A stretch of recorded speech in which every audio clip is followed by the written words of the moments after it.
बिस्मिल्लाहिर्रहमानिर्रहीम। गिरामी कदर अहबाब, अस्सलामु अलैकुम वरहमतुल्लाहि वबरकातुहू। फ़िक़्ह के नए दर्स के साथ आपकी खिदमत में हाज़िर हैं। काफ़ी अय्याम के बाद आपसे मुलाकात हो रही है। असल में मसरूफ़ियात कुछ ऐसी थी, को ख़िताबात वगैरह के सिलसिले में दाएँ में मसरूफ़ियत ज़्यादा थी। फ़राग़त मिलने पर जो है आपकी खिदमत में दोबारा हाज़िर हैं। गिरामी कदर अहबाब, गुज़श्ता दुरूस में मकरूहात नमाज के हवाले से गुफ्तगू की थी। आज हम सुतरा के हवाले से गुफ्तगू करेंगे। याद रखें, जब नमाजी को अपने सामने से लोगों के गुजरने का गुमान हो तो उसके लिए मुस्तहब यह है कि वो अपने सामने एक सुतरा, एक आड़ गाड़ दे जिसकी लंबाई एक हाथ भर हो या इससे ज़ायद हो और मोटाई एक उंगली के बराबर हो।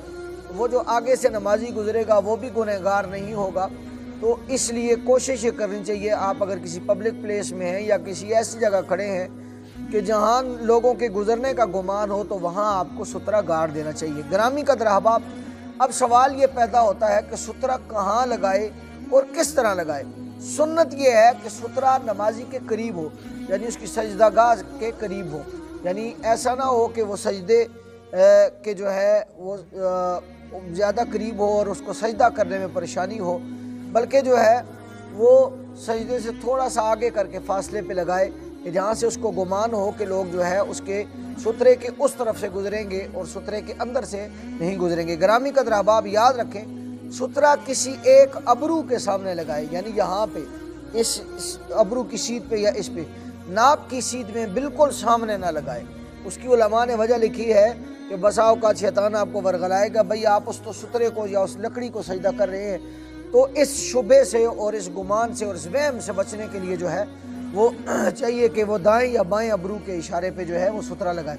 अगर सुतरा गाड़ने के लिए कोई चीज़ उसे ना हो, यानी वो सख्त ज़मीन पे है या फर्श पे नमाज पढ़ रहा है, और तो उसको चाहिए कि वो कोई चीज़ सामने रख ले, और अगर कोई भी चीज़ उसको नहीं मिलती तो एक लंबी सी लकीर खींच दे। और लंबी लकीर खींचने के लिए ज़रूरी ये है कि वो उसको जो है वो जो पहली का चाँद जिसको हिलाल कहते हैं उसकी तरह जो है वो ऐसे जो है उसको लंबाई में ना खींच, जो है ऐसे चौड़ाई में ना खींचे, बल्कि ऐसे लंबाई में ना खींचे, बल्कि चौड़ाई में जो है उसको वो खींच ले। तो इस तरह करेगा तो जो है ये उसके लिए अच्छा रहेगा और जो है मुस्तहब है। मुस्तहब ये है कि सामने से गुजरने वाले को ना रोके, अलबत्ता हाथ, सर या आँख के इशारा से या सुबहान अल्लाह कह कर रोकने की इजाज़त दी है। यानी आप नमाज़ पढ़ रहे हैं, आपने हाथ बांधे हैं, कोई आगे से गुजर रहा है तो आप उसको हाथ के इशारे से रोक सकते हैं, अबरू के इशारे से रोक सकते हैं, या मुंह से सुबहान अल्लाह कह दें, तो ये इतना कहने की इजाज़त है। मगर इन दोनों सूरतों को जमा करना मना है। यानी आप ऐसा नहीं है कि हाथ से इशारा भी कर रहे हैं तो और जो है ज़ुबान से कह रहे हैं सुबहान अल्लाह, ऐसा नहीं है। एक चीज़ इस्तेमाल करें, दोनों चीज़ों को जमा करना मकरूह है। यानी आप या तो इशारा इस्तेमाल करें या तो जो है फिर जो है उसको ज़ुबान से सुबहान अल्लाह या कोई ऐसे कलिमात जो जिससे नमाज जो है फासिद नहीं होती, वो कलिमात कह के जो है उससे जो है आप उस आगे से गुजरने वाले को रोक सकते हैं। किरात की ऊंची आवाज़ करके भी रोक सकता है। यानी आप फर्ज कीजिए सीधी नमाज पढ़ रहा था, जोहर की या असर की नमाज पढ़ रहा था, नमाजी आगे से गुजरने लगा, उसने ऊंची आवाज़ से कह दिया अल्हम्दुलिल्लाह रब्बिल आलमीन अर्रहमान रहीम कह दिया, या कोई सूरत पढ़ रहा था, सूरह इखलास समझ लीजिए, तो ऊंची आवाज़ से कुल हु अल्लाहु अहद कह दे ताकि जो है गुजरने वाला समझ आए।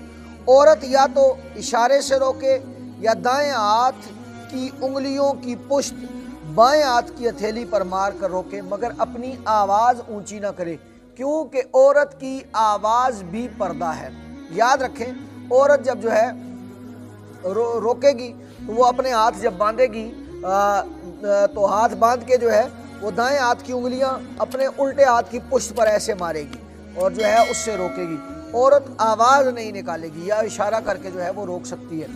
और फिर जो है याद रखें, एक ये भी मसला है कि आगे से अगर कोई शख्स गुजर गया तो क्या करें। अब गुजरने वाले शख्स के साथ लड़ाई करना जो है ये मना है। इससे लड़ाई झगड़ा करने के मुतल्लिक जो रिवायात मौजूद हैं उनसे उलमा ने यह तावील की है, चूँकि पहले नमाज के दौरान जो है ये अमल मुबाह था, उसके गुजरने वाले के साथ झगड़ने का हुक्म था, लेकिन बाद में ये हुक्म जो है वो मनसूख हो चुका है। तो ये सुतरा गाड़ लेना चाहिए ताकि जो है इससे आगे गुजरने वाला जो है वो भी गुनाह से बचे और आपकी नमाज में भी खलल ना आए। याद रखें, मैं पहले भी एक दर्स में कह चुका हूँ कि अगर किसी शख्स को ये इल्म हो जाए कि नमाजी के आगे से गुजरने का कितना गुनाह है, बाद रिवायात में है 40 साल, بعض میں 70 سال کہ وہ شخص انتظار کرے نمازی کے نماز ختم ہونے کا، لیکن جو ہے وہ آگے سے گزرنے کی جرات نہ کرے۔ تو اس لیے یہ تو سترہ کے مسائل جو آپ کی خدمت میں پیش کیے ہیں۔ مزید نئے درسوں کے لیے آپ ہمارے چینل کو سبسکرائب کیجئے، ویڈیو کو لائک کیجئے اور جو ہے کمنٹ میں ہماری حوصلہ افزائی کیجئے، اور اگر آپ بھی کسی فقہی مسئلے کا شکار ہے تو ضرور ہم سے استفسار کیجئے، ہم جو ہے آپ کے اس سوال کا اور آپ کے اس استفسار کا جواب دیں گے۔ اللہ آپ کا حامی و ناصر ہو۔ السلام علیکم ورحمۃ اللہ وبرکاتہ۔